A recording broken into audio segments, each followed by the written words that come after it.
ደቂቃ ላቀርበው እንደ ፋኖ ማለት እና ማስተላለፍ የምንፈልገው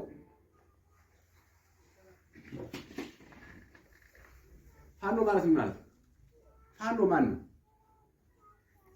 ፋኖ ማለት አፈር ልሶ ትቢያ ለብሶ በሁለንተናዊ በኢኮኖሚ በፖለቲካውም በማህበራዊ የጥቃት ሰለባ የሆነውን ህዝባችን ሊጠፋ የተፈረደበትን ህዝባችን እምቢ ለባርነት አልገዛም ብሎ ወገኑን የሚታደግ ኃይል ነው ፋኖ ማለት ነው።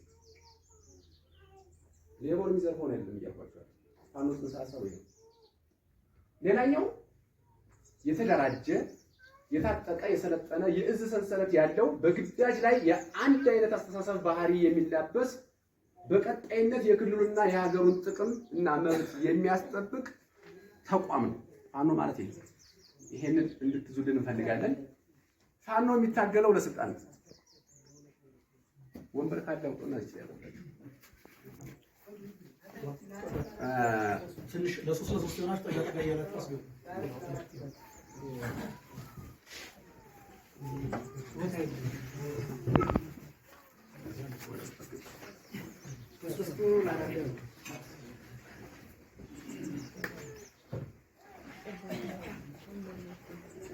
ተማሪ ሲያረፍ ልጅ ነው የምታየው። ነበርክ ነው ነው መምከር ነው። እሺ ፋኖ የሚታገለው አንድ ብለ ነፃነት ነው። መጨረሻ ግን ለስልጣን ነው። እዚህ በኋላ እንድታውቁት እነዚህ ለስልጣን ነው እንዲወጡ እንዳትል። አማራ ክልል እስካሁን ህወሓትን አዝሎ በትከሻው 4 ኪሎ አስገብቶ 27 ዓመት ሲቀጠቀጥ ነው። እነ ቲም ለማ ተብሎ ደግሞ እነገዱ ተሸክመው ይሄንን እብድ የሆነ ሰውዬ ወስደው አስቀመጡት። ለ7 ዓመት ደግሞ አሁን በጦርነት እያለቀ ነው። ከዚህ በኋላ አማራ ይሄን አይፈቅድም፣ ፋኖ ይሄን አይፈቅድም። ስልጣኑን ይይዛል። ግን በልኩ ያለው የቆዳ ስፋት አለ፣ ያለው የህዝብ ቁጥር አለ። ባለን የቆዳ ስፋት ልክ ከሌሎች ወንድሞቻችን ጋር ሆነን የጋራ አገር እናቆማለን። ይሄን አድርገን አሳልፌ እዚህ በኋላ ህዝቤን ነፃ ካወጣ በኋላ ለማንም ወሮ በላ 4 ኪሎን አስረክበነው ግን አንመጣም። ይሄን እንድታውቁት እንፈልጋለን። የምንታገለው ለስልጣን ነው። ይሄን እንድትወስዱ ፈልጌ ነው። ህዝባችን ለሶስተኛ ዙር አናስቀጠቅጠው። የፋኖ ዓላማ አለ። መቼም ዓላማ ሳትዝ የሆነ ነገር አትጀምርም አይደል? ስለዚህ ዓላማው ምንድነው? የአማራ ህዝብ በኢኮኖሚ በፖለቲካ በሁለንተናዊ ማህበራዊ እረፍት አግኝቶ ተረጋግቶ እንዲኖር ማድረግ ነው ዓላማችን። ማህበራዊ እረፍት አለን እንደሆነ ያጣበቅነውን ነገር እኮ የማንጎርስበት ሰዓት ነው። ስለዚህ ማህበራዊ እረፍት ያጣውን ህዝባችን ማህበራዊ እረፍት ተረጋግቶ እንዲኖር የማድረግ ነው ዓላማ። ግብ አለ። ግባችን ምንድነው? የመጨረሻ ግባችን ጦርነቱ አጠናቆ ከሌሎች ብሔር ወንድሞቻችን ጋር በጋራ የጋራ አገር ማቆም ነው። መጨረሻ ላይ ብቻዬን ስልጣን ላይ አስካልክ ነገ ሌላው ብሔር ይነሳታል አይደል እንዴ? ግልጽ ነው። ስለዚህ ከሌሎች ወንድሞች ብሔር ጋር ሆነን የጋራ አገር ማቆም ነው። ይሄን ዓላማ እና ግብ አለው ማለት ነው ፋኖ።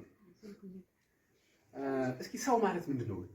እንደው እንደኛ እንደ ፋኖም አባሎቻችን በሰራዊቱ እንደው እንደ ሌላው ማህበረሰብ እንደናንተ ሰው ሁለት አይነት መንፈስ አለ። እርኩስ መንፈስና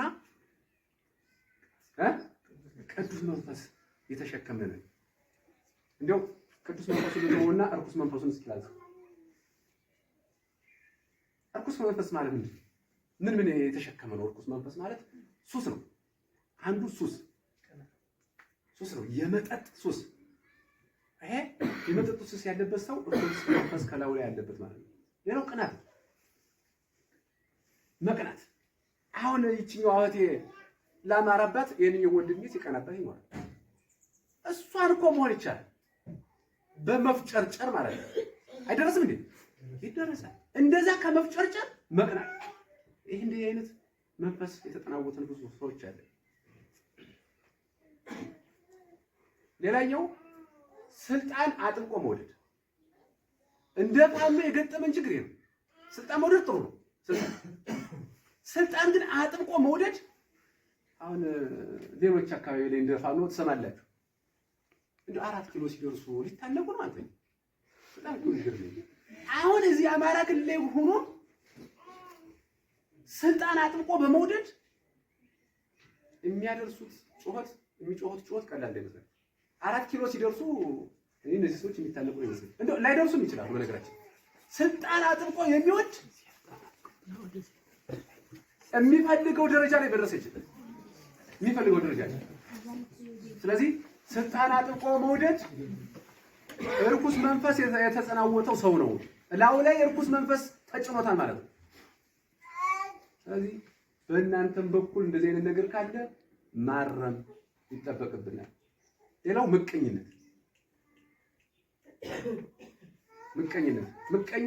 ምቀኛ የሚለው ቃል በአማርኛ ብቻ ነው ያለው።